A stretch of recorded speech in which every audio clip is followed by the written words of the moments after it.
कुछ बड़ा करना है तो अपनी राह खुद चुनो। भेड़ बकरियों की तरह नहीं, शेर की तरह चलो।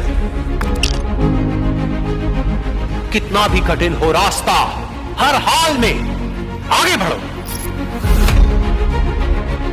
ये दुनिया तुम्हें डराएगी, सताएगी, रुलाएगी, हर रोज एक नया रूप दिखाएगी।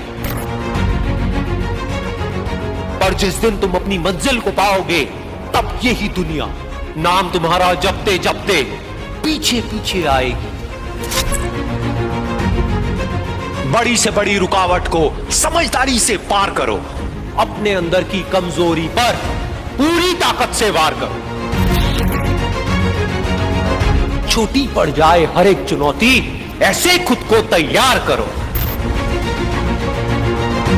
कुछ पाना है तो कुछ खोना होगा, हंसना है तो रोना होगा, चमकना है अगर सोने की तरह तो आग में खुद को तपाना होगा। बदलना चाहते हो अपनी जिंदगी तो सबसे पहले खुद को बदलना होगा। भूल जाओ तुम कौन हो, बस एक बात को याद रखो, सबसे पहले है अपना काम, बाकी सब उसके बाद रखो। तुम्हारी पुरानी आदतें तुम्हें नीचे गिराएंगी, थोड़े से मजे के बदले तुम्हारा सब कुछ लूट कर ले जाएगी। लेकिन तुम इस जाल में मत फंसना, अपना ध्यान सिर्फ और सिर्फ अपने लक्ष्य पर रखना। तुम्हारा लक्ष्य है खुद को बेहतर करना और इस दुनिया के लिए एक मिसाल कायम करना। खुद को किसी से कम मत समझना, तुम में भी कुछ बात है, कुछ करने के जज्बात हैं। ठान लिया तो नामुमकिन कुछ भी नहीं, बदल दो जो हालात है। उठो और आगे बढ़ो, बिना थके बिना रुके बस चलते चलो।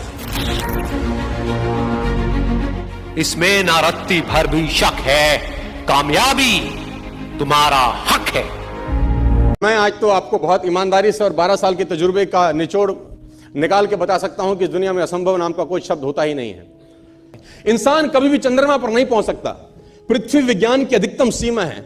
डॉक्टर ली दी फॉरेस्ट मशहूर वैज्ञानिक हुए, बहुत बड़े साइंटिस्ट हुए। एक स्टेटमेंट इन्होंने पास किया 1955 के अंदर, 1955 ही पास द स्टेटमेंट कि इंसान कभी भी चंद्रमा पर नहीं पहुंच पाएगा। It is impossible for a human being to cross Indian globe, earth globe, और पृथ्वी विज्ञान की अधिकतम सीमा है। लेकिन किसी बहरे ने इस बात सुना नहीं और पहुंच गया एक आदमी अपना बस्ता उठा के, जिसका नाम था इन 1969।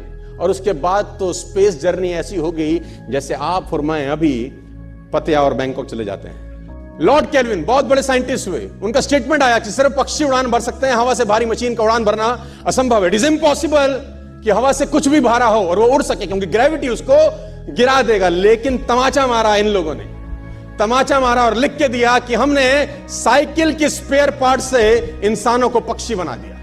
साइकिल के स्पेयर पार्ट से इंसानों को पक्षी बना दिया। 16 साल लगे राइट ब्रदर्स को जहाज का निर्माण करने में, लेकिन इन लोगों ने उसकी बात नहीं सुनी कि जो कहते थे कि वायु का सिद्धांत तुम्हारे विपरीत है। यह बात भंवरे को कही जाती थी कि भंवरा वायु के सिद्धांत के कारण कभी जीवन मोड़ नहीं सकता, क्योंकि उसके पंख उसके शरीर से हल्के रहते हैं। लेकिन भंवरा साला किसी स्कूल में गया नहीं आज तक। माई doctor told me I will never walk again. मेरे डॉक्टर ने मुझे कहा कि तुम कभी चल नहीं सकोगी। My doctor told me you will never walk again. My mother told me I would, and I believed my mother rather than doctor. Wilma Rudolph एक ऐसी एथलीट हुई जिनको पोलियो था, जिनको डॉक्टर ने कहा तू चल नहीं सकती, मां ने कहा तू चल सकती है। उसने कहा मैंने डॉक्टर की बात नहीं मानी, मैंने अपनी मां की बात मानी। 3 ओलंपिक गोल्ड मेडल जीती है लड़की, 3 ओलंपिक गोल्ड मेडल, जिसको डॉक्टर कह रहा है कि तू चल। लेकिन मां क्या बोलती है? मैं आपको उदाहरण देना चाहूंगा सर, बहुत छोटी, दुनिया के महान वैज्ञानिक में से एक हुए, मंद बुद्धि कहा जाता था। 8 साल के थे, घर पहुंचे, मां को चिट्ठी दिया। When he was 8 years old, came to his home, given letter to his mother, को एक चिट्ठी दिया। मां ने वो चिट्ठी पढ़ा, 8 साल के थे, और चिट्ठी में प्रिंसिपल का खत था उसकी मां के नाम। प्रिंसिपल ने ये लिख के भेजा कि आपका बच्चा विलक्षण प्रतिभा का धनी है, ग्रेट पावर है इसके अंदर, क्योंकि बहुत बड़े साइंटिस्ट बने, बड़े हो गए। मंद बुद्धि बचपन में समझ, आपका बच्चा विलक्षण प्रतिभा का धनी है, इसके अंदर असीम संभावनाएं हैं। तो हमारा स्कूल, हमारी मैनेजमेंट, हमारी फैकल्टी, हमारा टीचर इस लायक नहीं है कि हम आपके बच्चे को अच्छी शिक्षा दे सकें। तो it's better for you to take care of your सन।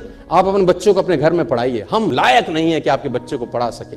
और उसकी मां ने पढ़ते पढ़ते आंखों में आंसू ले आई और उसने बच्चे को कहा, कल से तू स्कूल नहीं जाएगा, मैं तेरी परवरिश घर पे करूंगी, क्योंकि तेरा टीचर तुझे इस लायक नहीं समझता। मतलब वो अपने आप को इस लायक नहीं समझते।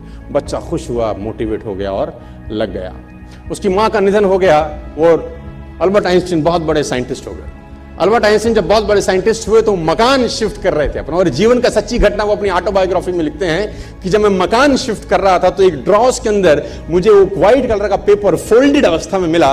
मुझे समझ नहीं था कि क्या है। मैंने उसको फोल्डिंग अवस्था से मिट्टी को हटा के जब खोला तो वो उस टीचर का लेटर था जो बहुत साल पहले टीचर ने मेरे हाथ में दिया था और मैंने अपनी मां के हाथ में रखा था। अब वो बड़ी उत्सुकता के साथ उस खत को पढ़ने लगे। जैसे उन्होंने खत पढ़ना शुरू किया और वो जार जार होकर रोए। उसमें लिखा था कि तुम्हारा बच्चा मंदबुद्धि है, ये हमारे स्कूल के लायक नहीं है, इसको आज के बाद हमारे स्कूल में मत भेजना, इसकी परवरिश खुद किया। मां ने उल्टा पड़ा।